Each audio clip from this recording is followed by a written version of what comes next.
મારું નામ પવન છે, વાંકાનેરનો રહેવાસી છું અને મારી પત્નીનું નામ પારુલ છે. હાલમાં મારી ઉંમર 30 વર્ષની છે અને મારી પત્નીની ઉંમર 28 વર્ષની છે. મારા લગ્નને ઘણા સમય પહેલા થયા હતા. હું જ્યારે યુવાનીમાં પ્રવેશી રહ્યો હતો તે જ ઉંમરે મારા લગ્ન થઈ ગયા. અમે એક ક્ષણ પણ બગાડ્યા વગર ભરપૂર આનંદ લઈએ છીએ. હું દેખાવમાં ખૂબ જ સુંદર અને સ્માર્ટ લાગુ છું. મારી પત્ની પણ ખૂબ જ સુંદર અને પ્રેમાળ છે, પરંતુ આ વાર્તા મારી પત્ની નથી. આ વાર્તા મારી પત્નીને મોટી બહેન દિવ્યાની છે. તે 32 વર્ષની છે, એટલે કે તે મારી પત્ની કરતાં મોટી છે. કહેવાય છે કે જો સાલી નાની બહેન હોય તો મજાક મસ્તી કરવામાં બહુ મજા આવે, પરંતુ મારી પત્નીની બહેન દિવ્યાએ મને ક્યારેય એ વાતનો અહેસાસ કરાવ્યો નથી કે મારે નાની સાળી નથી. તે પણ મારી મજાક ઉડાવે છે અને ક્યારેક તો તેનાથી પણ વધારે તે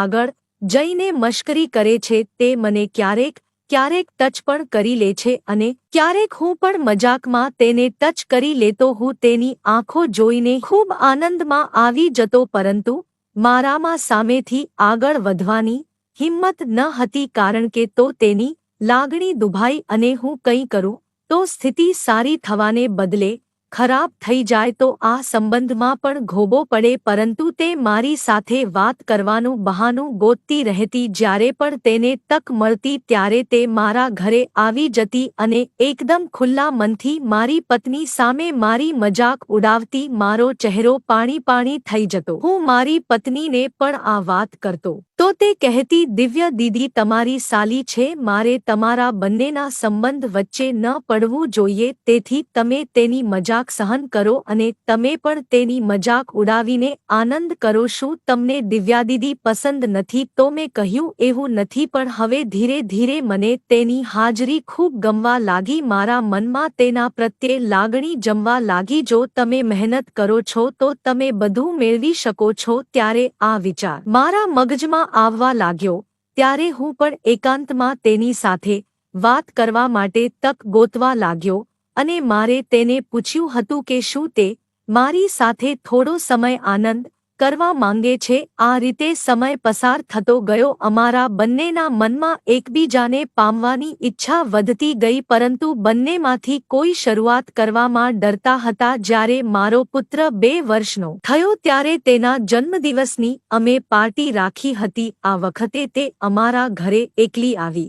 જન્મદિવસના એક દિવસ પહેલા હું તેને રેલવે સ્ટેશનને લેવા ગયો. મને જોઈને તે બોલી, આજે તમે ખૂબ જ સુંદર અને હોટ લાગો છો. ક્યાંક મારી ઉપર વીજળી પાડવાનો તો ઈરાદો નથી ને? તો મેં પણ કહ્યું, તમે મારી પત્નીના મોટા બહેન છો. જો નાની હોત તો મેં વીજળીને બદલે ઘણા બધા કરંટ આપી દીધા હોત. મેં જે કાંઈ કહ્યું તે સમજી ગઈ હતી. થોડીવાર પછી તે બોલી, ઠીક છે, હું મોટી છું તો પછી કરંટ સિવાય બીજું કાંઈક લાવવાનો પ્રયાસ કરો રસ્તામાં. તે મને ખૂબ જ મશ્કરી કરવા લાગી અને મને પણ ગમતું હતું. મેં પણ મજાકમાં કહ્યું, મને લાગે છે કે આ વખતે તો ઘણું બધું ગોઠવી લઈશ. એ પછી અમે ઘરે આવ્યા. સાંજનો સમય હતો. હું, મારી પત્ની અને દિવ્યા અગાશી પર બેઠા હતા. ત્યારે અમને ચા પીવાનું મન થવા લાગ્યું. ત્યારે દિવ્યાએ કહ્યું, તમે બેસો, હું ચા બનાવીને લાવું. તો મારી પત્ની કહેવા લાગી કે તમે પણ જાઓ અને તેને મદદ કરો. હું આ તકની રાહ જોઈ રહ્યો હતો, પરંતુ મેં મારી પત્નીને કહ્યું, તું જાણે છે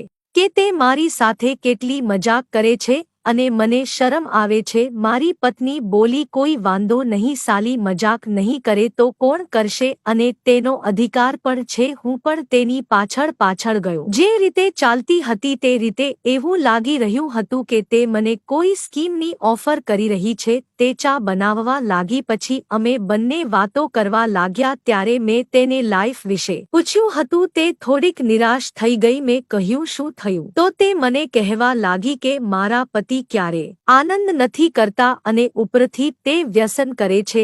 તેની આ કુટેવેલી લીધે મને પૂરો આનંદ અને સંતોષ મળતો નથી. તેના ચહેરા પર ઉદાસી હતી અને આંખોમાં ચમક હતી. તેને હસાવવા માટે મેં કહ્યું, તમે મારા મોટા સાલી છો, મને શું ફાયદો થશે? તે મારા કહેવાનો મતલબ સમજી રહી હતી. તેને ચહેરો નમાવી અને મને કહ્યું, દૂરખસો આ કેવી રીતે થઈ શકે? મારી બહેનને ખબર પડશે તો તે શું વિચારશે? મેં તરત જ તેની વાત પકડી લીધી અને કહ્યું, તેનો અર્થ એ કે તમને કોઈ વાંધો નથી. ફરી એકવાર હું તમને કહેવા માંગુ છું કે તમારી બહેન ખૂબ જ ખુલ્લા મનની છે. અમે ગામડામાં રહેતા હોવા છતાં એ એડવાન્સ છે વધારે. મેં તેમને કહ્યું કે હું મારી પત્નીને કંઈ પણ જાણ થવા નહીં દઉં અને તમારા ચહેરા પર ખુશી લાવીશ અને તમને આનંદ આપીશ. આટલું કહી હું તેની પાસે ગયો. તેણે મને એક નાનું એવું ચુંબન કર્યું. બીજી બાજુ ગેસ ઉપર ચા ઉકળતી હતી અને અમે એકબીજાના જવા માટે અમારી લાગણીઓ વધી રહી હતી. તેણે મને વચ્ચે જ અટકાવી અને કહ્યું કે રાહ જુઓ. મેં કહ્યું, ઠીક છે. બીજે દિવસે કેક કાપ્યા બાદ બાળકો સૂવા માટે તેના રૂમમાં ગયા. હું, મારી પત્ની અને દિવ્યા હોલમાં બેસીને વાતો કરવા લાગ્યા. વાતચીત પૂરી થવાના કોઈ સંકેત દેખાતા ન હતા તો મારી પત્ની બોલી, મને લાગે છે કે તમારા બંને વચ્ચેની વાતચીત ક્યારે પણ પૂરી નહીં થાય. હું સૂઈ જાઉં છું. તમારી વાતો પૂરી થાય ત્યારે સૂઈ જશો. એટલું કહીને તે પોતાના રૂમમાં સૂવા માટે ચાલી ગઈ. થોડીવાર પછી હું ખાતરી કરવા ઊભો થયો કે તે ખરેખર સૂઈ રહી છે કે નહીં. તે પછી હું દિવ્યાના રૂમમાં આવ્યો. તે મને જોતા જ મને ભેટી પડી. અમે એકબીજાને પામવા માંગતા હતા. તેણે કહ્યું કે બીજી બધી વાત પછી હું કંઈ ભાગી જવાની નથી. સમયની નાજુકતા સમજીને પ્લીઝ મને મુક્તિ આપો. તે પાગલ થઈ રહી હતી. તે મને તેના પ્રેમ ભરેલા દરિયામાં ડૂબવા માટે આમંત્રણ આપી રહી હતી. મિત્રો, મારી લવ સ્ટોરી તમને ગમી હોય તો વિડીયોને લાઇક અને ચેનલને સબસ્ક્રાઇબ જરૂર કરજો. વિડીયો પૂરો જોવા બદલ તમારો ખૂબ ખૂબ ધન્યવાદ. ફરી મળશું એક નવી લવ સ્ટોરીમાં. ત્યાં સુધી આવજો.